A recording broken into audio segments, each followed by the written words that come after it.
Playboy. You wanted to do two or three? Three. Very good. All right. Good morning, ladies and gentlemen of the media. Welcome to the PVP Weekly Press Conference. With me, as usual, is our General Secretary. He'll be reading three statements, and after which we'll be taking some questions. Yes. Good morning, everyone. The first statement reads as follows. The People's Progressive Party has noted that the chairman of GCOM, Dr. Steve Sursbally, had been making public statements on all aspects of the electoral process, lecturing the political parties on the Constitution and formulae, as well as principles for democratic elections and governance. What the PPP has observed in all the media hype by GCOM and its chairman is the absence of updates on the education of Guyanese in addressing the outstanding issues concerning local government elections. All we have heard from the chairman of GCOM is that he needs a window of 6 months to prepare for local government elections. Absent from the many public relation briefs is the blueprint, or GCOM's roadmap for local government elections. One would have expected that the 15 plus issues which the PPP has raised concerning the preparations for local government elections would have formed a regular stream of communications from GCOM to the public and to the political parties. But this has not happened. These are issues that the PPP demands that GCOM address in a frank and open manner. A simple reminder of the most fundamental issues with regards to the holding of local government elections is that of having an accurate voters list for each constituency.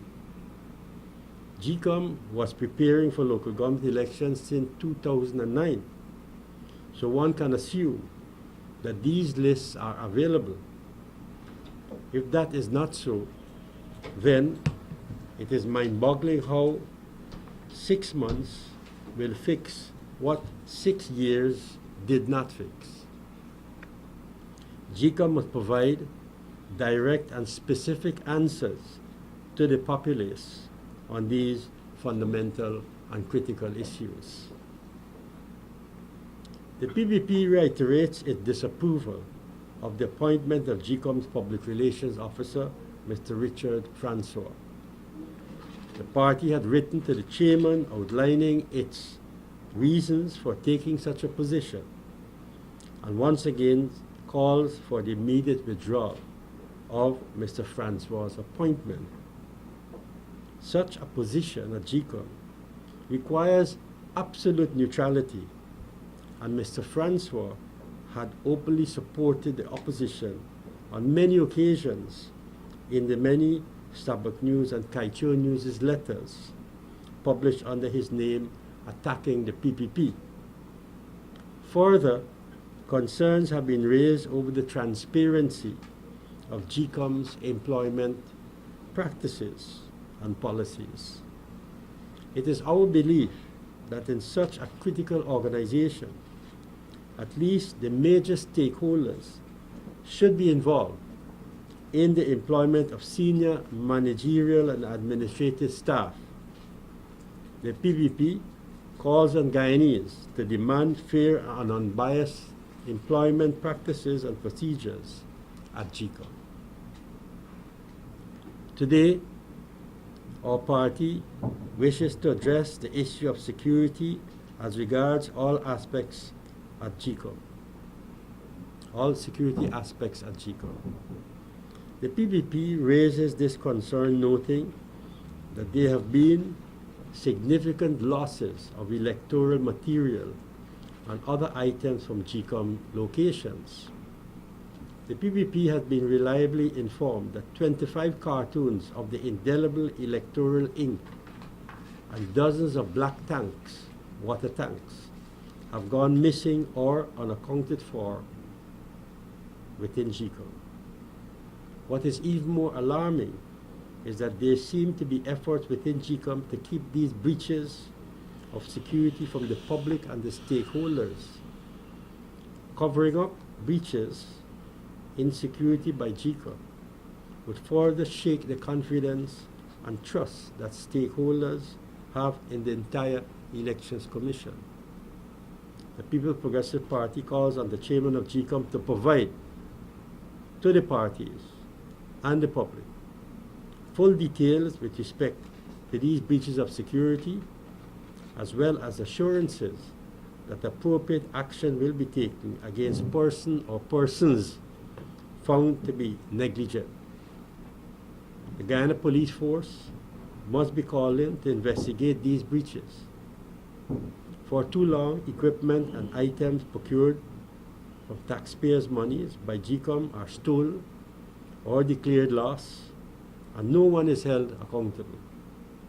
The PPP recalls the so-called declared loss of laptop computers at GCOM. To date, no one was held accountable and or responsible. GCOM may wish to update the populace on these issues as well. The next statement reads as follows.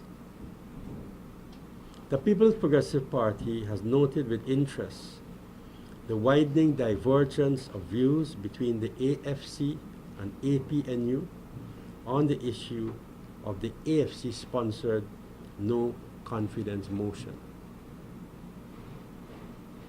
By placing all its political eggs in one basket and out of desperation, the AFC was forced to ignore and jettison its Congress, which was scheduled for October 25th, but has now been postponed to some unspecified date.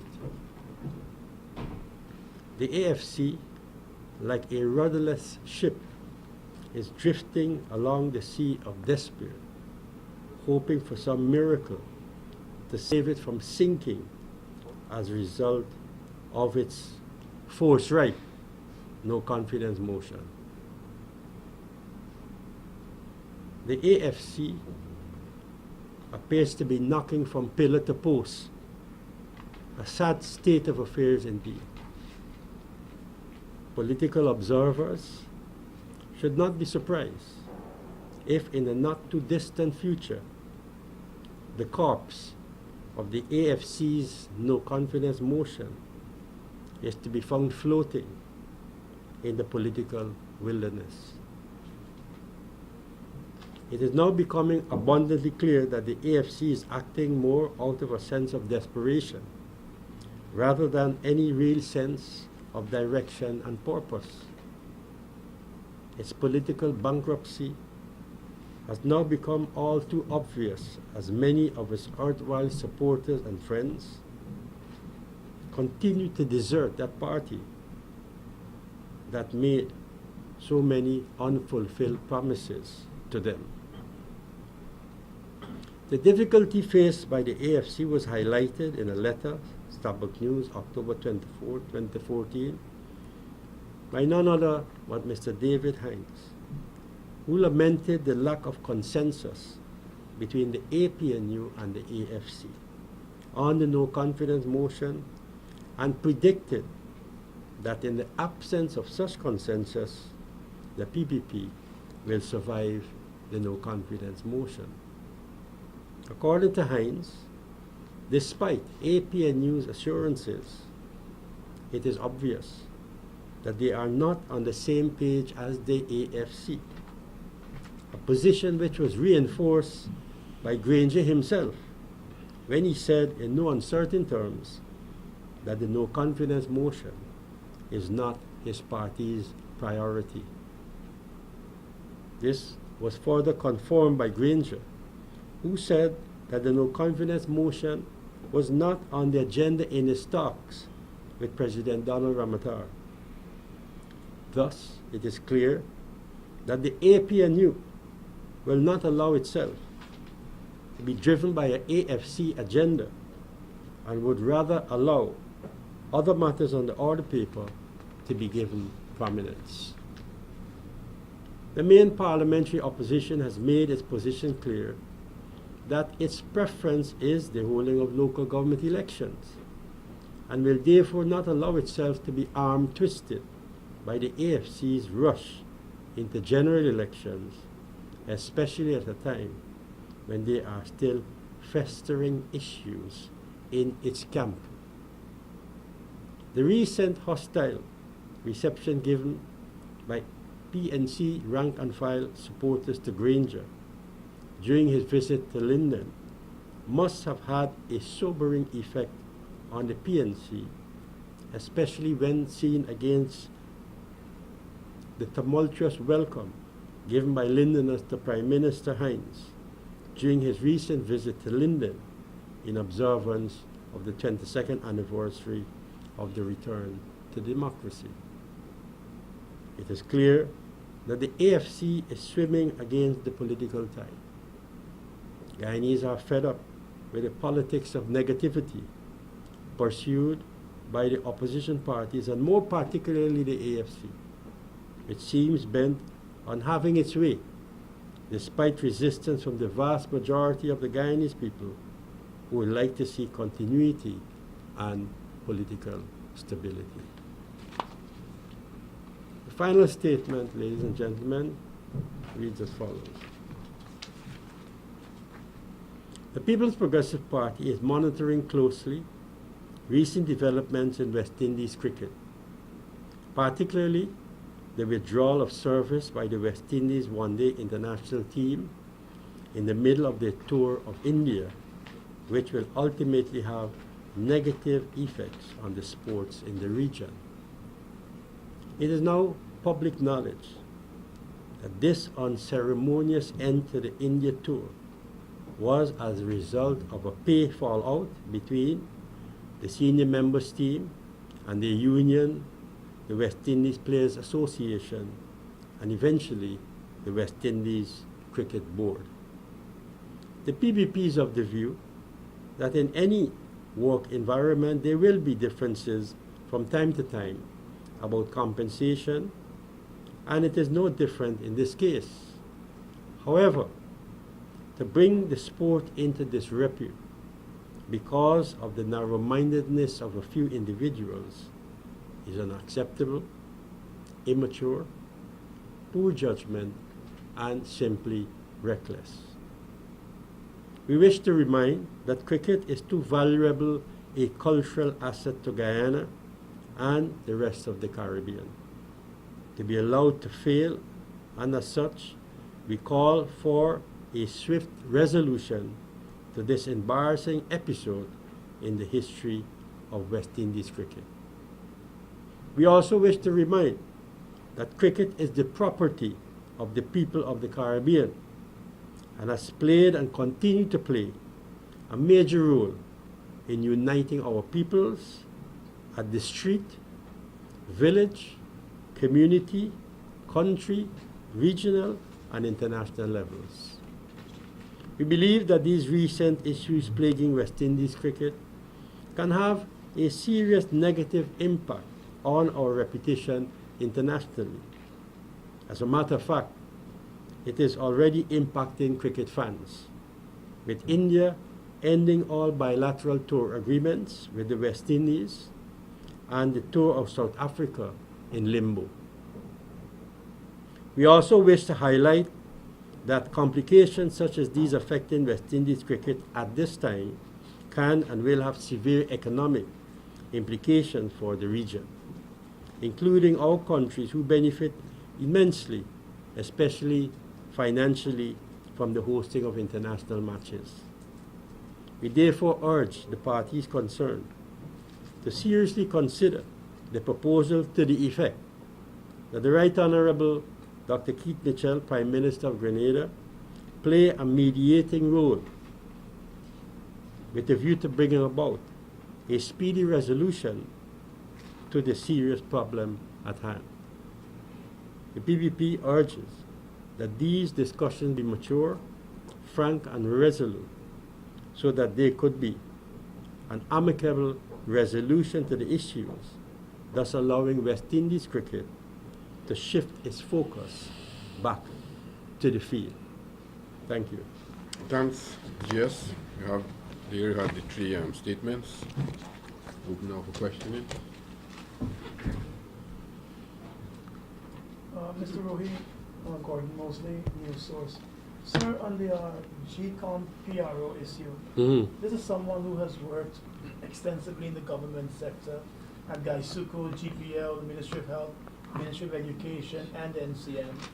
And the Elections Commission chairman has said that whatever comes out of the PR department would have to be vetted and approved by the entire commission, including those members who were nominated by your party who are serving on that commission. So what is the beef really with someone who has worked extensively in the government sector and who will have to seek the guidance of this entire commission before anything is issued from that department? We don't feel a sense of comfort with the spoken assurances by the chairman of GCOM. We have written to Mr. Suraj Bali on this matter. We have not received a response from Mr. Suraj Bali or Dr. Suraj Bali in response to our letter, not even an acknowledgement. So the oral assurances given by Mr. Suraj Bali to a written correspondence officially sent from the party to him does not give us any assurances.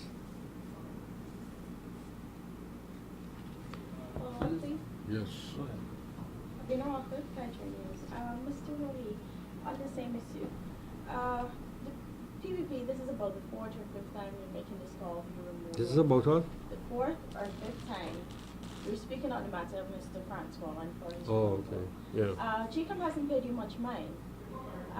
The man, Dr. Suraj Bali, only said that, gave assurance that the GCOM's integrity is intact. How long would this call continue, and what if GCOM does not remove Mr. Francois? Well, we try to tickle GCOM's insensitivities on this question when we made our first pronouncement. Since they so far has played us, according to you, no mind, then we probably will have to move from tickling to joking. So the pressure will continue until we get assurances of a comfort level from Dr. Suraj Bali on this matter.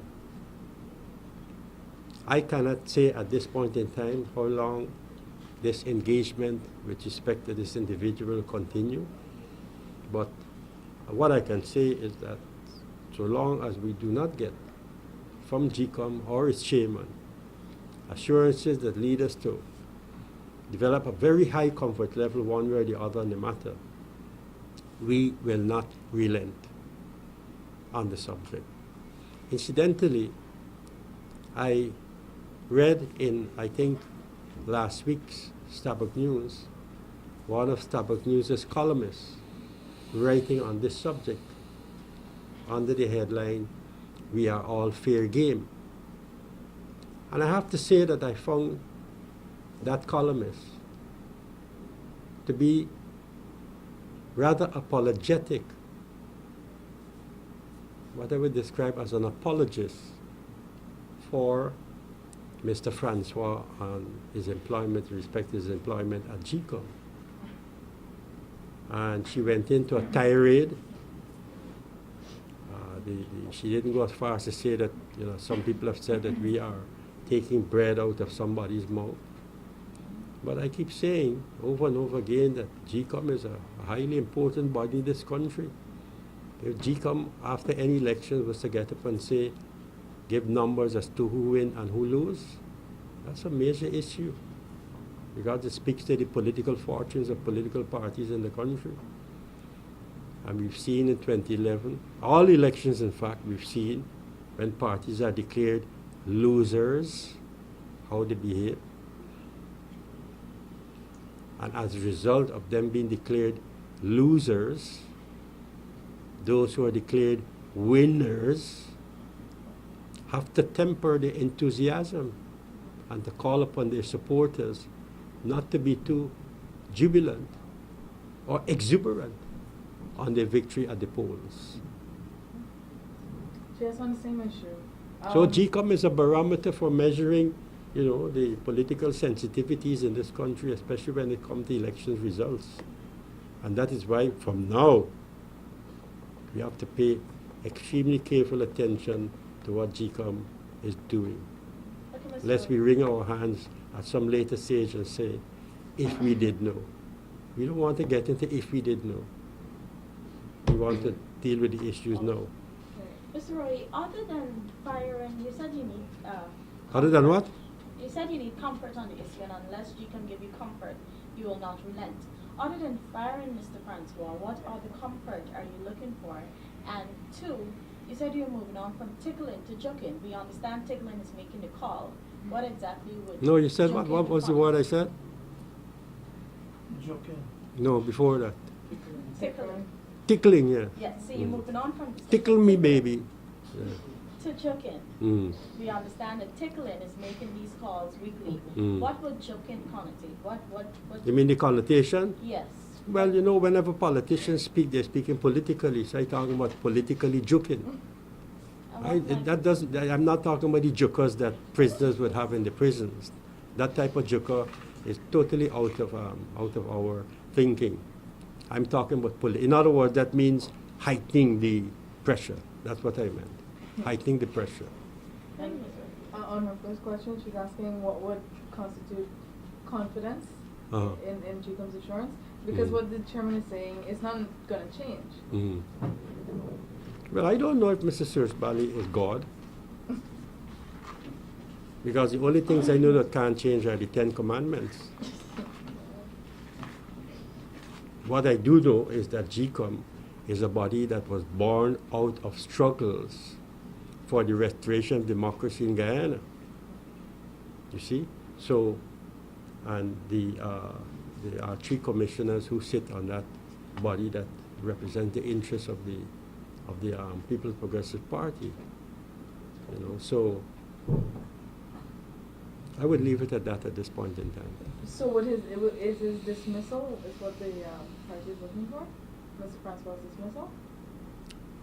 We can't say as yet what decisions GCOM will make. That is the commissioners at the duly constituted meeting. We're hoping, however, that they will take into consideration our consistent and persistent efforts at bringing our concerns to the attention of GCOM. Yes. Mr. Kurt Campbell, iNews. In your statement, you said that the APNU, speaking authoritatively for the party, will not be driven by the AFC's no confidence motion. And you also spoke about issues within the party. Could you say how is it what agenda the APNU will be driven by? And when you speak about issues within the party, could you expand on that? Well, the APNU obviously will be driven by their own agenda. Every political party is driven by their own But agenda. they said that they will support the no confidence motion. Well, they have said that on the one hand, and on the other hand, they have said what I've quoted in my press statement. So it depends on, which one of the sympathy strings you want to pluck. If you want to pluck the sympathy string that is sympathetic to the APNU versus the sympathy string that is sympathetic to the AFC, I'm not talking about you politically, anyone, so to speak. You will hear different tunes. You will hear different tunes. Like a guitar, you pluck the A string, you get a particular tune, or a steel band, that kind of thing. So,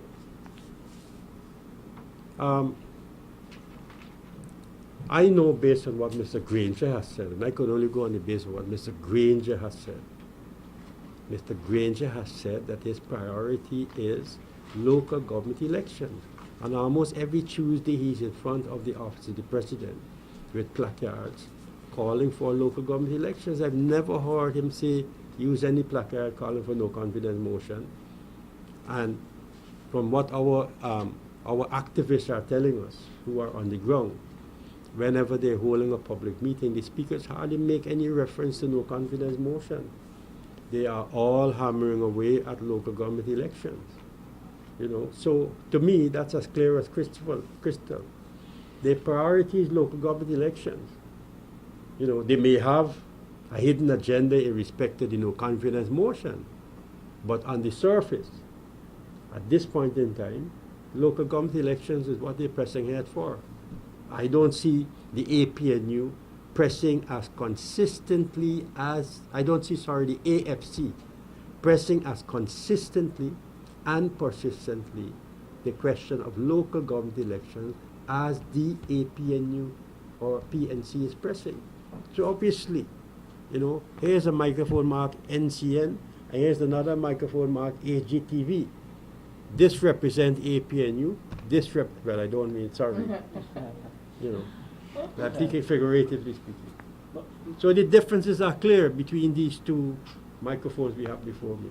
Minister Ray, rumors are that the discussions with the opposition leader and the president are centered around moving ahead with local government elections, which would in fact see the shafting of develop some sort of cooperation to shaft the AFC's no confidence motion. That word sounds, that I like that word.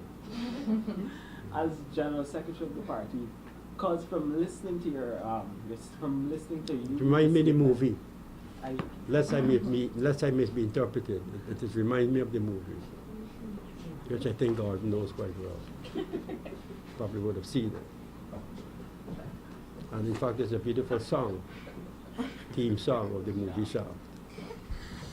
Yeah. You finished, Court? That would be my answer. Good. So on the LGE, the local government election issue, there are reports that President Ramatar is looking at a possible March date for the elections. Could you say whether, as General Secretary of the PPP, you've had any discussions about that date with the President, or is the party agreeing that that might be a date you can work with for local government elections? Well, the President is a member of the executive committee of the party, and he shares his views with us at the executive level. And I have not sat into any of the meetings that he's had with Mr. Granger. It's basically a meeting involving MP/ministers and the President in his official capacity and the opposition delegation. So I've not had any, relationship with those talks, save that when he meets with us as as an executive member, he would brief us on how those talks are proceeding. I don't recall a date actually being mentioned as yet, but I would assume that in the course of any negotiations between these two distinguished gentlemen and the two parties, these are issues that are likely to come up, because obviously Granger says he's looking for a date. And if Granger is looking for a date, obviously, the President would take that into advisement, and at some point in time in those discussions, we will see what will come out insofar as dates are concerned in those discussions. Would your party be ready to serve for a March local government election? Well, once the President and the executive agrees on a date, which the President will now take to that discussion, or, in the back and forthing, so to speak, between these discussions and the two engagements, whatever date is agreed to, we will obviously have to go along with it, because I would assume that we will be part of setting of any dates as such. And you've not had those discussions? No, not with respect to setting dates, no. Just on the security breach that you talked about, have you written to GCOM about these concerns? You called for the involvement of the police also. Have you written to any one of these groups? Groups? Either the police or... Well, we have a long tradition of letter writing. We are not short of letter writers here. I mean, we don't necessarily write to newspapers, only letter columns and so on. But Mr. What's his name? The Executive Secretary of the party, Mr. Zulfikar Mustafa, is a very prolific writer of letters and so on. So I'm sure that that wouldn't have overlooked him. Okay. Also, regarding a date for the sitting of the National Assembly. The day of what? The date for sitting of the National Assembly. Oh, Mr. Shearer said that they're waiting, the chief groups have to wait until discussions between the President and the opposition leader are complete what is your position now? Given that there's still repeated calls, Mr. Akran up to Sunday is saying that the speaker should step in and set a date, rather than have Okay. this prolonged. Well, Mr. Shearer is an executive member of the party. She sits in the executive meetings of our party. She also sits in meetings with the president and the opposition leader. And she obviously has a very good feel of the tones, the direction, the spirit of the discussions that are taking place at various levels. So whatever Mr. Shearer says or have said on this matter, I fully support it and go along with it. I think she is not a person who, would mislead, intentionally. I'm not saying that she did that, but I don't think she would intentionally mislead because, when you do things like that, there's so many questions you have to answer. So she's a very, thoughtful person when speaking to the media. And as it relates to the speakers, the call for the speaker to be involved?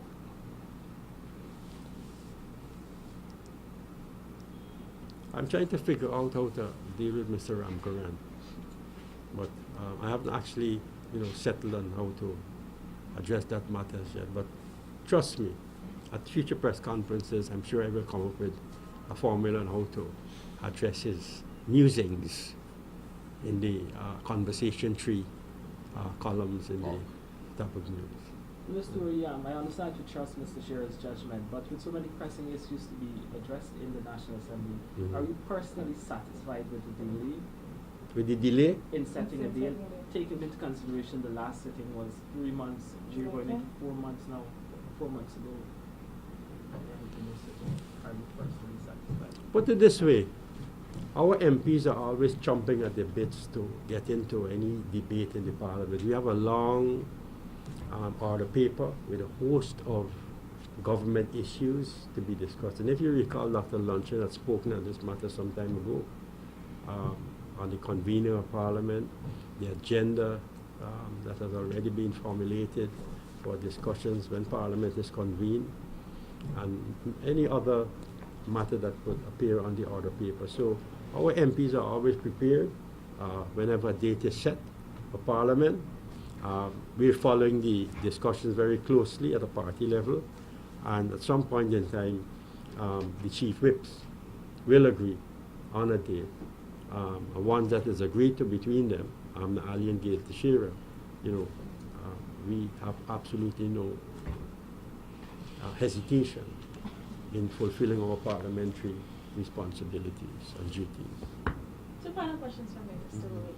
Yeah. One, Kaiser News has been speaking to various persons on this issue. And What is that?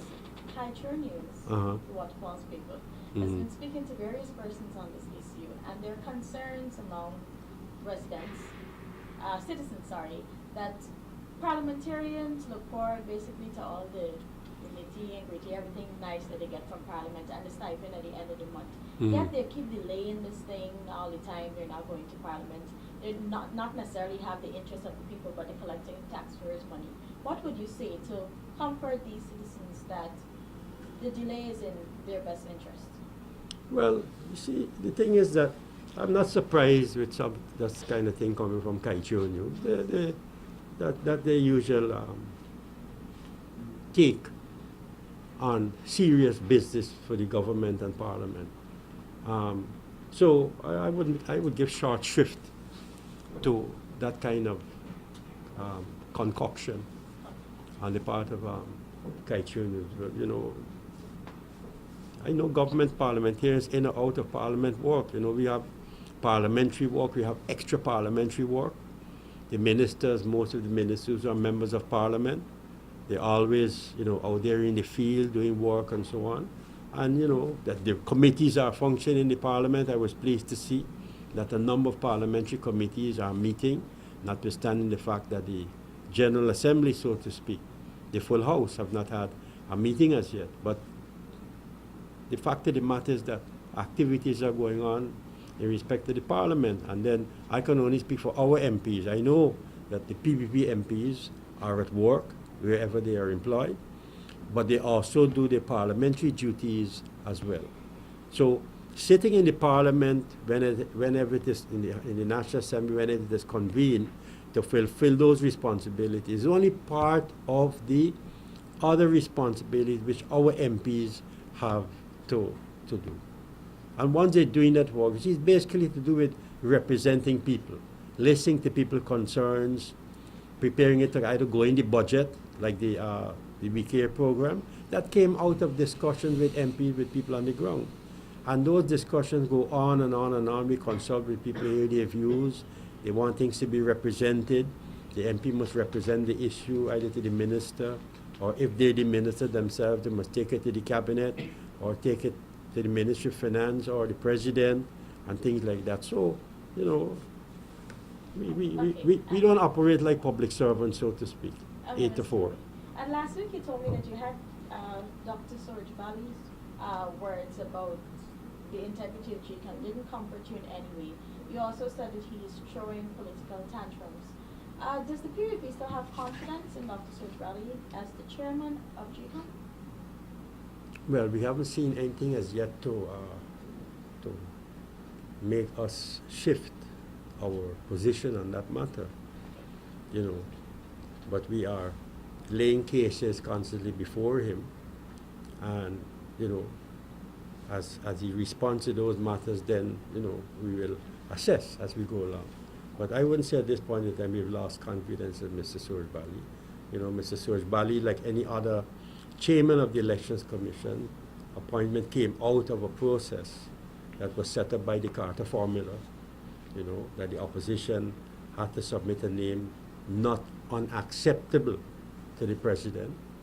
And thus far, the president, the government, nor the PVP has expressed any lack of confidence.